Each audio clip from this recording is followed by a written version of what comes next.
As I go out and talk to people, one thing that keeps coming up is the idea that things aren't getting better.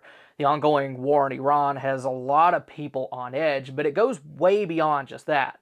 People are struggling financially, and many of them are starting to figure out that the jobs that they've had for years aren't as stable as they thought they were. So today we're going to go over some of the most important developments that are driving all of these fears, and more importantly, I'm going to give you all realistic ways that normal folks like us can insulate ourselves and our loved ones from all this craziness. First up, we have the war in Iran, and it's pretty clear that this situation is not stabilizing. It's becoming more active and more likely to drag on. As of today, April 7th, we're up against another major deadline set by President Trump regarding the Strait of Hormuz and broader negotiations. Iran has rejected a temporary ceasefire and is demanding much larger concessions, including a halt to U.S. strikes, guarantees against future attacks, and compensation for damage. It tells you that both sides are still really far apart, and a quick resolution probably isn't going to happen. Then at the same time, the military side has continued to escalate. Over the past couple of days, the U.S. has carried out additional strikes, including against military targets on Karg Island. We're also seeing continued strong language from the White House with warnings about potential expanded strikes if Iran does not comply with the current deadline. And regardless of whether that's just rhetoric or not, the takeaway is that the risk level is increasing, not decreasing. Beyond direct U.S.-Iran exchanges, the conflict is also showing signs of spreading. Iran has reportedly targeted regional energy infrastructure, including the Jubail petrochemical facility in Saudi Arabia. And even when attacks like those are partially intercepted, debris landing near critical infrastructure is enough to raise the risk of broader involvement. Another important development is the growing concern around civilian-adjacent infrastructure. Facilities like desalination plants in the Gulf are now being discussed as potential vulnerabilities. Those systems provide water to tens of millions of people, and if they become targets, either directly or indirectly, the situation shifts from a military conflict to a broader infrastructure crisis. And from a preparedness standpoint, all this is critical because when a conflict starts affecting energy, water, and transportation systems all at the same time, then the downstream effects move quickly and are a lot harder to contain. The Strait of Hormuz remains a critical pressure point. There are ongoing discussions at the United Nations about trying to maintain safe passage for commercial shipping, but those efforts are facing a lot of resistance and there's no clear agreement in place. Then at the same time, Iran isn't reopening the strait without conditions, which continues to keep the situation unstable. So as this continues, it's a good idea to keep an eye on a few different things. First, are more high-value infrastructure sites being targeted? Second, are additional countries getting pulled in? Third, is the Strait of Hormuz stabilizing or remaining contested? And then finally, are negotiations producing real results or just more deadlines? Based on what we've seen over the past several days, this is still an active and evolving situation, and it has the potential to impact far more than just what's happening over there. And one big part of daily life that this conflict continues to affect is oil and gas. Over the past several days, we've seen a sharp move in energy markets tied directly to what's happening in Iran. As of April 7th, oil's pushed back above $110 a barrel, and it didn't take long for that to start showing up at the pump.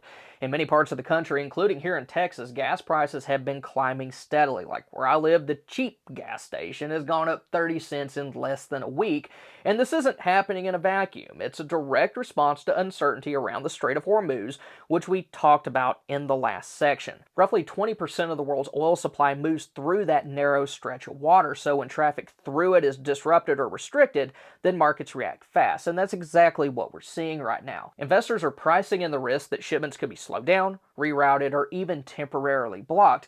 And when that happens, oil prices don't just creep up. They tend to spike very quickly because the global supply chain for energy is extremely sensitive to disruptions. There are reports that markets are becoming increasingly nervous as deadlines approach and tensions rise, and that uncertainty is pushing both oil prices and volatility higher. At the same time, we're seeing analysts and officials warning that if this situation continues or gets worse, we could see even higher prices moving forward. And for normal folks like us, that matters because when oil prices move like this, it doesn't just affect what you pay at the pump, it affects everything. Diesel prices go up, which impacts trucking and shipping. That means higher costs to move goods across the country. Fertilizer prices are tied to energy, so agriculture gets hit too, which affects food production. Then airlines raise ticket prices, manufacturing costs increase. Even things like plastics and packaging can get more expensive too. So while gas prices are the most visible part of this, they're really just the first sign of a broader ripple effect, and we're already seeing early signs of that. Reports indicate that higher energy costs tied to the Iran conflict are expected to push inflation higher and slow economic growth. That lines up what we've seen with past energy shocks. When oil rises quickly, it tends to work its way through the economy over the following weeks and months. Now, here's where all of this becomes important from a preparedness standpoint. Most people, they want to wait until prices have already spiked before they react. They wait until gas is like $4.50 or $5 before they start filling extra cans, topping off vehicles, or adjusting their spending. But by the time that happens, you're way behind. The better approach is to pay attention to what's driving the trend. And right now, the driver is geopolitical instability combined with a critical choke point that's under a lot of pressure. If tensions continue, including disruptions in the Strait of Hormuz, prices will likely continue to move higher from here. On the other hand, if all this mess clears up, then you could see some pullback, but based on what we've seen over the past several days, markets aren't really expecting for this to be over quickly. So practically speaking, now's a good time to make sure that your vehicles are fueled up. Then if you're relying on gas for generators, it's a good time to go ahead and take care of that. Because even though it is expensive this week, it's probably gonna be worse next week. Like, even though I filled up on like Wednesday or Thursday, I should have done it again over the weekend. Then we also need to pay attention to how rising fuel costs might impact our broader budget, especially when it comes to things like groceries and essential goods. Because like we've talked about before, energy is one of those things that sits at the foundation of absolutely everything else. When it moves, everything built on top of it tends to also. And right now, it's definitely moving in the wrong direction. Now, shifting gears a little bit, another big concern that a lot of people are dealing with right now is AI and the job market. Over the past week, we've seen another round of huge layoffs tied directly to companies ramping up spending on artificial intelligence. One of the clearest examples is Oracle, which began cutting thousands of jobs as it redirects resources into AI infrastructure and services. And this isn't about a struggling company. Instead, it's about shifting priorities. Then Meta's doing something similar. They carried out additional layoffs, including cuts in Silicon Valley, while they've continued to pour billions into AI development. And what you're seeing here is a pattern. Companies are investing heavily in automation while reducing parts of their workforce that can be replaced or streamlined. Then at the same time, the broader job market is starting to soften. According to the U.S. Bureau of Labor Statistics, job openings have dropped to around 6.9 million, which is a noticeable decline compared to previous highs. That doesn't really mean that jobs have totally disappeared across the board, but it does mean that there are significantly fewer opportunities and more competition for the ones that are available. And when you combine those two trends, the AI-driven layoffs with fewer job openings, you start to see a huge shift taking place. We're seeing a gradual transition where certain types of work are becoming less necessary than they used to be. Jobs that are repetitive, digital, and predictable, things like customer support, data entry, basic accounting, scheduling, and some types of marketing, are increasingly being handled by AI systems. And instead of hiring more people as they grow, companies are finding ways to scale using software. That's a major change from how things worked in the past. In previous cycles, growth meant adding employees. Now, growth often means adding servers, software, and automation. And from a preparedness standpoint, this is really important because for most people, their job is their primary source of stability. It's what allows them to do things like pay bills, build savings, and invest in preparedness. And if that job becomes less stable and harder to replace, then that creates a new type of risk. And what's happening right now suggests that that risk is increasing. Companies aren't just cutting jobs because business is slowing down. In many cases, they're doing it while they're increasing spending and making good profits. It tells you that this isn't just like a short-term correction. It's a structural shift in how businesses operate. Another important thing to understand is that this isn't just limited to the tech industry. AI is being integrated into logistics, finance, healthcare, legal services, and retail. Anywhere that there's digital, repeatable work, then there's potential for automation, and that means that the effects of this shift are going to spread across multiple sectors over time. So what can we do about all that? First, it's a reminder to focus on resilient skills, jobs that involve physical work, hands-on problem solving, or unpredictable environments are much harder to automate. So trades, mechanical work, medical skills, and technical repair work, they're going to tend to hold up better in situations like this. So if you have a kid or grandkid who's going to be graduating sometime soon, then those may be the directions that you want to point them. Second, financial preparedness becomes even more important. Having an emergency fund, keeping debt low, and managing expenses gives you breathing room if for some reason your income is disrupted. And that's important because in a tighter job market, finding a new job may take a lot longer than it used to.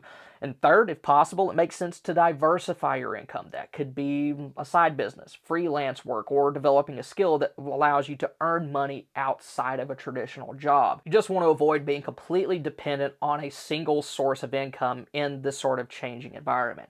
The bottom line is that AI isn't a future concern anymore. It's already reshaping the job market. We're seeing layoffs tied directly to AI investment, fewer job openings overall, and a shift away from labor-driven growth. And just like everything else that we talk about, the goal here isn't to freak out and panic. It's to recognize trends early on and make adjustments while you still have options, because once these changes are fully felt across the economy, it's going to be a lot harder to get ahead of them. Then, building on what we just covered with energy and jobs, we also have inflation and the growing risk of stagflation tied to everything that's going on right now. Over the past week, we've seen consistent warnings from major institutions that the Iran conflict is likely to push prices higher while slowing economic growth, and that combination is what economists call stagflation, and it's one of the more difficult situations for households like ours to deal with. The International Monetary Fund has already said that the war will likely lead to higher inflation and weaker growth, largely due to rising energy costs and disruption to trade. And that follows a predictable pattern. Energy moves first, then transportation, then production, and then eventually on to consumer prices. And we're already seeing early signs of all that. Data from the Federal Reserve Bank of Cleveland shows inflation pressures starting to move higher again, especially in headline inflation, which includes both fuel and food. At the same time, business surveys show input costs rising at the fastest pace in over a decade, particularly in the services sector. That means that companies are paying more to operate, and those costs get passed on. Now, combine all that with what we've already discussed. Energy prices are rising, supply chains are tightening, and the job market is showing signs of softening. And then now inflation is starting to pick back up while growth slows, and all that's a setup for stagflation. Even major financial leaders are flagging this. Jamie Dimon has warned that the Iran conflict could reignite inflation and keep interest rates higher for longer. And that's critical because it limits what the Federal Reserve can do. If inflation stays elevated, then the Fed can't cut rates without making inflation worse. So rates stay higher, go even higher, which slows borrowing and spending across the economy. And higher rates hit multiple areas at once. Mortgage rates stay elevated, which keeps housing expensive. Credit card interest stays high, increasing monthly payments. Auto loans cost more, businesses face higher borrowing costs, which slows hiring and expansion. When all this happens, you end up with rising costs and slowing activity at the same time, which is stagflation. And this doesn't hit everything all at once. It builds over time. You start seeing grocery prices increase from week to week. Fuel prices remain high, utility costs go up, interest rates don't come down like they are expected to. Over time, your budget tightens even if your income stays the same, and in many cases, wages don't keep up with those increases, especially when the job market weakens. Then another piece to watch is how all this spreads into food. We're already seeing reports of rising fertilizer costs tied to the conflict, along with increases in global food prices. That's a direct chain reaction. Higher energy costs, increased production and transportation expenses, which then push food prices higher. That typically shows up with a delay, so even if it's not obvious yet, it'll probably become more noticeable over the next few months. So what should we do about all this? First, control expenses. Inflation reduces purchasing power, so cutting unnecessary spending helps offset that. Second, stock up on essentials before prices move even higher. Food, household goods, and anything that you use regularly are likely to be affected. Third, pay attention to debt. If you have variable rate loans or high interest balances, Those costs can stay elevated or increase if rates remain high. And fourth, maintain liquidity. Having cash reserves gives you flexibility if conditions tighten or expenses increase faster than expected. The bottom line is that the Iran conflict is feeding directly into inflation, interest rates, and overall economic conditions in the U.S. We're seeing rising input costs, early upward pressure on inflation, and clear warnings from major institutions that growth could slow at the same time that prices rise. And like everything else we've covered, the goal is to recognize all this early on and make adjustments before it becomes a bigger problem than what it already is. Then the last piece that we'll cover today is U.S.-China trade tensions, specifically those that involve rare earth minerals. This is a foundational supply chain issue that can impact a wide range of products over time. Over the past week, trade tensions between the United States and China have come back into focus ahead of a potential summit. The main issues will include tariffs, technology restrictions, and access to critical materials. And this matters because it's happening at the exact same time as rising energy costs, inflation pressure, and tightening supply chains. The most important part of this story is rare earth elements. China controls a large portion of both the global supply and processing of rare earth minerals. These materials are essential for manufacturing essential things like smartphones, computers, batteries, electric vehicles, solar systems, and even military equipment, and if supply is restricted, then production is going to slow down. That creates a clear vulnerability. The U.S. has been trying to reduce dependence on Chinese rare earth materials, but those efforts are still in progress. Building domestic mining and processing capacity can take years, so in the short term, the U.S. is still heavily dependent on China for those materials, and that means that China can use rare earths as leverage. And they don't really have to completely cut off exports to cause disruptions. Even partial restrictions or tighter controls can reduce supply, increase prices, and create delays. Manufacturers respond to that kind of stuff by stockpiling, which tightens supply further. And when production slows, it affects multiple industries at once. Electronics are one of the most exposed sectors. Phones, laptops, batteries, and solar components all depend on materials tied to the supply chain. So if supply tightens, prices rise, and availability will probably drop. Automotive manufacturing is another area. Modern vehicles rely heavily on electronics and specialized components, so disruptions can affect both new vehicle production as well as replacement parts. Then industrial equipment would also be impacted. Tools, machinery, and then systems used in construction and manufacturing often depend on imported components tied to these materials. And then separate from rare earths, there's also the issue of tariffs. If trade tensions escalate, additional tariffs on Chinese imports are possible. That raises costs for businesses, which then get passed on to consumers. We've seen this before. Tariffs have increased prices across a wide range of goods, including electronics, appliances, and household items. So even without a full supply disruption, prices can still go up. And this connects to the other things that we've already talked about. Energy costs are rising, inflation is already under pressure, supply chains are tightening, and now trade restrictions are potentially becoming a factor again, and all that can create compounding effects. Each issue on its own may be manageable, but combined they increase the likelihood of higher prices, longer delays, and reduced availability across multiple categories. From a preparedness standpoint, you're not going to see immediate shortages. Instead, you'll see gradual changes. Prices will go up, there will be longer delivery times, and limited availability on certain items. So what should we do about all this? First, plan ahead for equipment and replacements. Like if you rely on specific tools, electronics, or vehicle components, don't assume that they'll always be available at current prices. Second, consider timing on larger purchases, like if you've been planning to buy things like solar systems, generators, or electronics, then what we're seeing right now can increase the risk of price increases and delays. Third, build redundancy wherever possible. Having backups reduces dependence on supply chains that may become less reliable. Now, if you want to see the most important items for preppers to pick up before May 1st of this year, based on everything that's going on right now, then click here. Or if you want to see the 50 best preps under $50 that every prepper should have, then click here. Thank y'all for stopping by. Y'all have a good one.